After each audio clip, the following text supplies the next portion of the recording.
Hello everyone, welcome to learning science. आज का हमारा टॉपिक है divergence of magnetic field vector B. आज हम देखेंगे कि जो मैग्नेटिक फील्ड वेक्टर बी होता है उसका डाइवर्जेंस कितना होता है।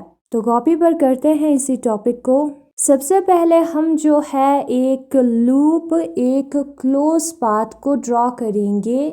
ये है हमारा क्लोज पाथ, ठीक है। और इसमें जो है करंट पास हो रहा है, करंट आई पास हो रहा है। और हमें सपोज करना है एक पॉइंट को स्पेस में, पॉइंट है तो उसका कोऑर्डिनेट एक्स वाई और जेड होगा। और इस पाथ के छोटे से हिस्से का, जिसको हम करंट एलिमेंट कहते हैं, जिसमें करंट होगी, ठीक है, उसका कितना मैग्नेटिक फील्ड होता है वो हम निकालेंगे। और यहाँ पर जो छोटा सा करंट एलिमेंट है और पी है वो डिस्टेंस है आर वेक्टर, ठीक है। यहाँ पर बैटरी हमने कनेक्ट की है इसलिए करंट पास हो रहा है। तो इस छोटे से एलिमेंट की वजह से जो मैग्नेटिक फील्ड होता है उसको हम डी बी वेक्टर के साथ डिनोट करेंगे, क्योंकि छोटा सा मैग्नेटिक फील्ड होगा। और ये वाला वैल्यू हमने जो है बायट-सैवर्ट लॉ में पहले निकाला है, तो उसी को हम यहाँ पर यूज करेंगे।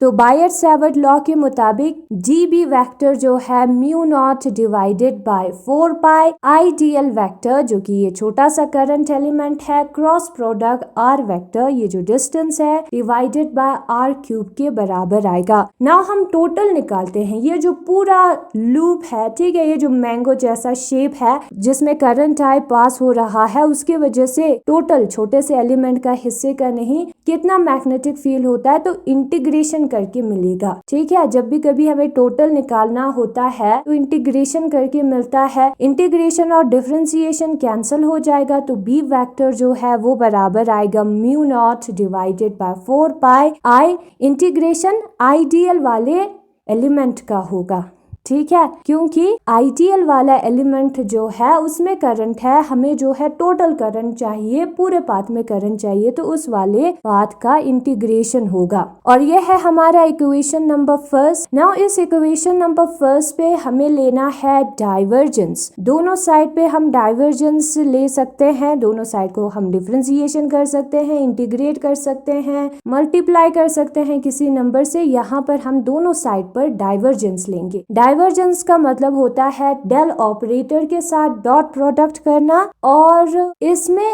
एक्चुअली डिफरेंशिएशन होता है, ठीक है, with respect to x y और जेड। तो डाइवर्जेंस ऑफ बी, यानी कि बी को हमें डेल ऑपरेटर के साथ डॉट प्रोडक्ट करना है, is equal to mu naught I divided by 4 pi हम लिखेंगे, क्योंकि ये कांस्टेंट है, यहाँ पर डाइवर्जेंस नहीं आएगा, ठीक है। क्लोज लाइन इंटीग्रेशन होगा क्योंकि हमारा पाथ क्लोज है। डाइवर्जेंस हमें करना है ideal vector cross product r vector divided by r cube का। ये जो है चेंजिंग वैल्यू है, इसका डाइवर्जेंस हम निकाल सकते हैं। म्यू नॉट डिवाइडेड बाय 4 पाई आई जो है कांस्टेंट है, उसको हमने बाहर निकाला है, क्योंकि डाइवर्जेंस में डिफरेंशिएशन होता है, कांस्टेंट का डिफरेंशिएशन नहीं होता। ये हमारा इक्वेशन नंबर सेकंड है। एक फॉर्मूला होता है जब हम डाइवर्जेंस निकालते हैं किसी दो वेक्टर के क्रॉस प्रोडक्ट का, तो वो इक्वल होता है ए वेक्टर का क्रॉस प्रोडक्ट बी वेक्टर का क्रॉस प्रोडक्ट, जो हमने नहीं लिखा है, जो टर्म हमने नहीं लिखा है उसका डॉट प्रोडक्ट। तो यहाँ पर बी वेक्टर का डॉट प्रोडक्ट ए वेक्टर का डॉट प्रोडक्ट आएगा, बीच में माइनस होगा। ये एक फॉर्मूला है, ठीक है। फॉर्मूला में क्या लिखा है, जो डाइवर्जेंस होता है ए क्रॉस बी का, वो इक्वल होता है B dot product curl of A minus A dot product curl of B के, ठीक है। ऊपर इक्वेशन नंबर थर्ड में वैसा ही कंडीशन है। यहाँ पर दो वेक्टर्स है, डीएल वाला वेक्टर और आर वेक्टर, उसका हमें डाइवर्जेंस निकालना है। यहाँ पर आई नहीं होगा क्योंकि आई को हमने बाहर निकाला है, ठीक है। तो इसका अगर हमें डाइवर्जेंस निकालना है तो इस वाले फॉर्मूले को हम यूज कर सकते हैं। अब इसमें जो डीएल वेक्टर है वो हमारा ए है, और r vector divided by r cube जो है वो हमारा बी है। यही फॉर्मूला हम यूज करेंगे। सबसे पहले हमें लिखना है r vector divided by r cube को डॉट प्रोडक्ट करना है, फिर हमें जो है क्या करना है, कर्ल निकालना है डीएल वेक्टर का, फिर माइनस आएगा, डीएल वेक्टर का डॉट प्रोडक्ट करना है, कर्ल निकालना है r vector divided by r cube का, और ये हमारा इक्वेशन नंबर 3 है। नाउ हमें क्या करना है, since dl vector is not function of x y z, dl vector जो है वो एक्स वाई जेड का फंक्शन नहीं है, तो डीएल वेक्टर का जब हम कर्ल निकालेंगे तो 0 आएगा, क्योंकि डेल ऑपरेटर में हम डिफरेंशिएशन करते हैं with respect to x y and z. हमारा जो डीएल वेक्टर है उसमें एक्स वाई और जेड है ही नहीं, तो उसका जब हम पार्शियल डिफरेंशिएशन करेंगे तो 0 आएगा, तो इसलिए ये जो है 0 आता है, क्योंकि डीएल जो है डेल ऑपरेटर का फंक्शन है ही नहीं। फिर उसके बाद इस वाले टर्म को देखेंगे, हमें निकालना है curl r vector divided by r cube का। ये जो r vector divided by r cube होता है वो ग्रेडियंट ऑफ 1/r के बराबर होता है। डेल ऑपरेटर 1/r को हम ग्रेडियंट कहते हैं जब उसमें डॉट प्रोडक्ट या क्रॉस प्रोडक्ट नहीं होता।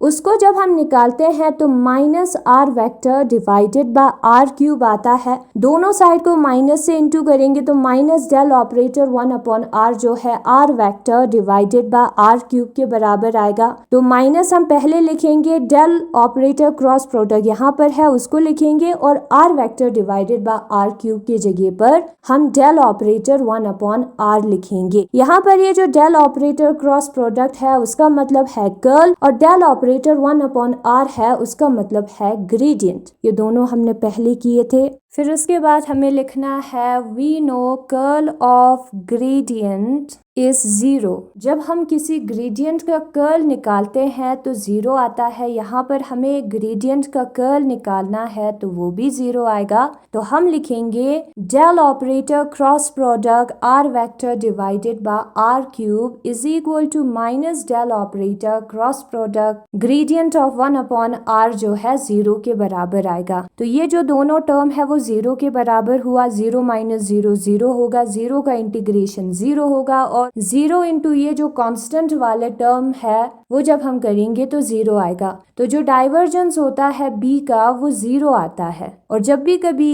किसी वेक्टर का डाइवर्जेंस 0 आता है तो उसको हम सोलेनोइडल वेक्टर कहते हैं। मैग्नेटिक फील्ड जो है एक सोलेनोइडल वेक्टर है। तो यहाँ पर टॉपिक दिया है divergence of magnetic field vector. We know the magnetic field produce by current element ideal, जो छोटा सा करंट का एलिमेंट है आइडियल वेक्टर, करंट एलिमेंट को हम आइडियल वेक्टर से डिनोट करते हैं। उसके वजह से जो मैग्नेटिक फील्ड होगा at a point P x y z, किसी पॉइंट पी पर, whose distance from the current element r is given by, जिसका डिस्टेंस करंट एलिमेंट से आर है वो कितना होगा, बायट-सैवर्ट लॉ का यूज करना है। डीबी वेक्टर जो है mu naught divided by 4 pi ideal vector cross product r vector divided by r cube के बराबर होगा। Therefore magnetic field at a point P due to the whole current loop is given by, ये छोटे से हिस्से की वजह से है ना, पूरा जो लूप है हमारा जिसमें करंट है उसके वजह से मैग्नेटिक फील्ड कितना होगा वो हमें इंटीग्रेशन करके मिलेगा। ठीक है, पूरा इंटीग्रेशन करके मिलेगा। इस वाले हिस्से का इंटीग्रेशन, इस वाले हिस्से का भी इंटीग्रेशन हमें करना है। फिर ये जो म्यू नॉट डिवाइडेड बाय 4 पाई आई है वो कांस्टेंट है, उसको हम बाहर निकालेंगे। लेफ्ट साइड पे इंटीग्रेशन और डिफरेंशिएशन कैंसिल होगा। फिर उसके बाद डाइवर्जेंस हम निकालेंगे। डाइवर्जेंस में डेल ऑपरेटर के साथ डॉट प्रोडक्ट करना होता है। कांस्टेंट को हम बाहर लिखेंगे, डेल ऑपरेटर के साथ डॉट प्रोडक्ट करेंगे। फिर जो divergence of A cross B है वो कितना होता है, कर्ल ऑफ ए, फिर बी से डॉट प्रोडक्ट आगे माइनस उसका उल्टा, ये एक फॉर्मूला है उसके बराबर होता है। तो उस वाले फॉर्मूले को हमें यूज करना है इसी इक्वेशन नंबर 2 में। यहाँ पर आई नहीं है, ठीक है, आई को हमने बाहर निकाला है क्योंकि कांस्टेंट है। डीएल वेक्टर हमारा ए है, बाकी हमारा बी है। इस वाले फॉर्मूले को पुट करेंगे तो इक्वेशन नंबर 3 हमें मिलेगा। अब ये जो डीएल वेक्टर है वो एक्स वाई जेड का फंक्शन नहीं है, तो उसका जब हम कर्ल निकालेंगे तो 0 आएगा। ठीक है, क्योंकि वो उसका फंक्शन नहीं है। R vector divided by r cube जो है वो ग्रेडियंट ऑफ 1 अपॉन आर के बराबर होता है, negative of gradient of 1 upon r के बराबर होता है। ये टॉपिक हमने पहले किया था। जब हम ग्रेडियंट निकालते हैं 1 अपॉन आर का तो वो बराबर आता है, ग्रेडियंट मतलब डेल ऑपरेटर के साथ ट्रीट करना, ठीक है, डॉट प्रोडक्ट नहीं, ट्रीट करना, डायरेक्ट नॉर्मल इनटू करना, वो इतना आता है। हम यहाँ पर देख सकते हैं ग्रेडियंट ऑफ 1 अपॉन आर जो है वो negative of r vector divided by r cube के बराबर है। नेगेटिव का अगर हम साइड चेंज करेंगे तो r vector divided by r cube जो है वो negative of gradient of 1 upon r के बराबर आएगा, जो कि हमने यहाँ पर पुट किया। नेगेटिव को पहले लिखा है और r vector divided by r cube के जगह पर डेल ऑपरेटर 1 अपॉन आर लिखा है, that is gradient of 1 upon r. यहाँ पर ये भी हमने पहले किया था, curl of a gradient of u is 0। Curl किसी ग्रेडियंट का 0 आता है तो इसका भी 0 आएगा। तो ये जो पूरा राइट हैंड साइड है इक्वेशन नंबर 3 का वो 0 बन जाता है। लाइन इंटीग्रेशन हमें जो है करंट एलिमेंट का करना है, डीएल वेक्टर वाले टर्म का करना है, वो हमें पूरा लूप देगा। तो राइट हैंड साइड पे 0 आता है, ठीक है, इक्वेशन नंबर 3 के। इससे हमें पता चला कि जो डाइवर्जेंस है बी का वो 0 है। Any vector whose divergence is 0 is known as solenoidal vector. कोई भी वेक्टर जिसका डाइवर्जेंस 0 होता है उसको हम सोलिनॉइडल वेक्टर कहते हैं। The magnetic field vector B is a solenoidal vector. ये जो मैग्नेटिक फील्ड वेक्टर है वो हमारा एक सोलिनॉइडल वेक्टर है क्योंकि उसका डाइवर्जेंस 0 होता है।